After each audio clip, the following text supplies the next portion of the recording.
सभी शिक्षक शिक्षार्थियों और अभिभावकों को मेरा नमस्कार। आज संडे स्पेशल में प्रस्तुत है एक मोटिवेशनल वीडियो जिसमें हम जानेंगे कि अच्छी आदतों का निर्माण कहां से, कब से, क्यों और कैसे करें। हम सभी को ये मालूम है कि शरीर का स्वस्थ होना या मजबूत होना सबसे ज़्यादा जरूरी है। जैसा कि कहा जाता है, a sound body creates a sound mind, अर्थात एक स्वस्थ शरीर में स्वस्थ मस्तिष्क का निर्माण होता है।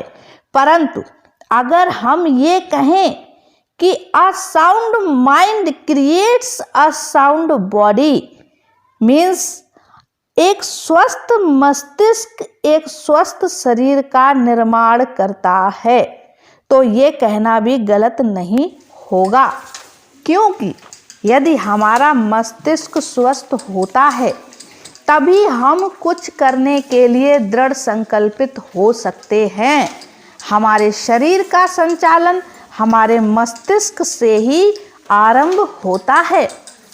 हम कुछ करने का दृढ़ संकल्प तभी ले सकते हैं जैसे कि हमको कौन सी आदत छोड़नी है और कौन सी आदत अपनानी है। इस मजबूत संकल्प को लेने के लिए सबसे पहले तो हमारा मस्तिष्क स्वस्थ यानी मजबूत होना चाहिए। जैसे कि पढ़ने के लिए, व्यायाम करने के लिए या अन्य व्यक्तिगत या सामाजिक कार्यों को करने के लिए मन में एक संकल्प लेना ही होता है। ये निर्भर करता है कि हमारा दिमाग कैसा सोचता है और कितना स्टेबल यानी स्थिर रहता है। तो इसीलिए क्रमशः पहले हमें अपने मस्तिष्क को स्वस्थ कर शरीर को स्वस्थ करना होगा। Let's come to the point. क्या करें मस्तिष्क और शरीर दोनों को स्वस्थ रखने के लिए? प्रार्थना, गायत्री मंत्र जाप, योगा, व्यायाम, ये चारों क्रियाएं एक दूसरे के पूरक हैं।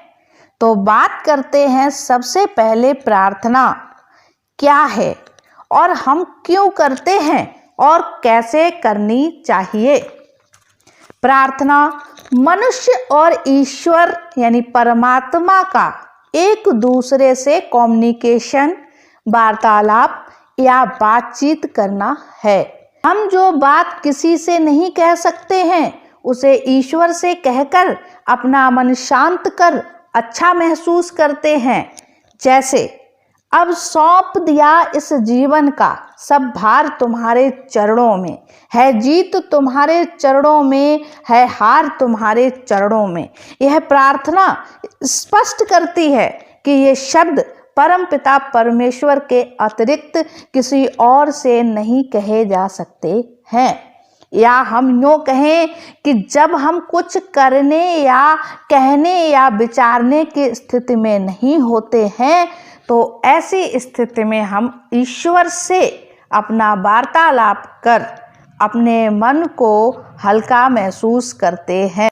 अब समझिए कि प्रार्थना करने के लिए हमको क्या करना होगा। सबसे पहले तो प्रार्थना करने के लिए एक निश्चित स्थान, समय निर्धारित करें और स्वच्छ शरीर और मन के साथ इसे प्रतिदिन कर अपनी आदत में शामिल करें।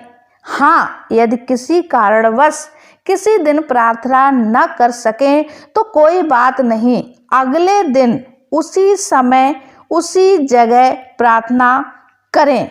प्रार्थना हमारे जीवन की सबसे महत्वपूर्ण प्रक्रिया अपने मस्तिष्क को शांत व हल्का करने की है। दूसरा है गायत्री मंत्र जाप। इस मंत्र का जाप करने से हमारा दिमाग तेज होता है जिससे हम कठिन से कठिन विषय को समझ व याद करने में सक्षम होते हैं। इस मंत्र का जाप आप 5, 7, 11 या 21 बार अपनी समय की सुविधा अनुसार करें। इसको जाप करने का सही तरीका आप वीडियो में दिख रहे फोटो को देखकर समझ सकते हैं और इसे अपनी प्रार्थना का ही एक अंग या तरीका समझें। गायत्री मंत्र ओम भूर्भुवः स्वः तत्सवितुर्वरेण्यं भर्गो देवस्य धीमहि धियो यो नः प्रचोदयात्। ये मंत्र हमारी प्रार्थना का ही एक तरीका है और इसका अर्थ होता है कि सृष्टिकर्ता प्रकाशमान परमात्मा के तेज का हम ध्यान करते हैं। परमात्मा का वह तेज हमारी बुद्धि को सद्मार्ग की ओर चलने के लिए प्रेरित करें। तो ये छात्र अवस्था में या स्टूडेंट लाइफ में ये मंत्र बहुत ही उपयोगी साबित होता है, या बच्चों के लिए ये गायत्री मंत्र जाप एक रामबाण है अपनी शिक्षा प्रक्रिया में। हमारी आदतों में तीसरा चरण आता है योगा का। योगा जिसका अर्थ होता है जुड़ना, जो योग से बना है, अर्थात जिस तरह से हम व्यायाम कर अपने शरीर को स्वस्थ रखते हैं, ठीक वैसे ही योगा कर अपने मस्तिष्क को स्वस्थ रखते हैं। अर्थात योगा एक मानसिक या मस्तिष्क का व्यायाम है जिसके माध्यम से हम अपने मस्तिष्क को परमात्मा से जोड़ने का अभ्यास करते हैं। योगा का अर्थ ही है जुड़ना। योगा बैठकर एकांत शांत साफ सुथरे स्थान पर विभिन्न आसन आदि द्वारा किया जाता है। एक तरह से ये भी हमारी प्रार्थना का ही अभिन्न अंग है। ये भी हमारी आदतों में शामिल होना जरूरी है। अपने मस्तिष्क को स्वस्थ रखने के लिए योगा प्राणायाम ये बहुत ही जरूरी है। हमारी अच्छी आदतों का चौथा चरण है व्यायाम। अपने शरीर के सभी अंगों को ऊर्जावान और क्रियाशील बनाए रखने के लिए एवं विभिन्न रोगों से लड़ने की क्षमता बनाए रखने के लिए प्रतिदिन व्यायाम करना अति आवश्यक है।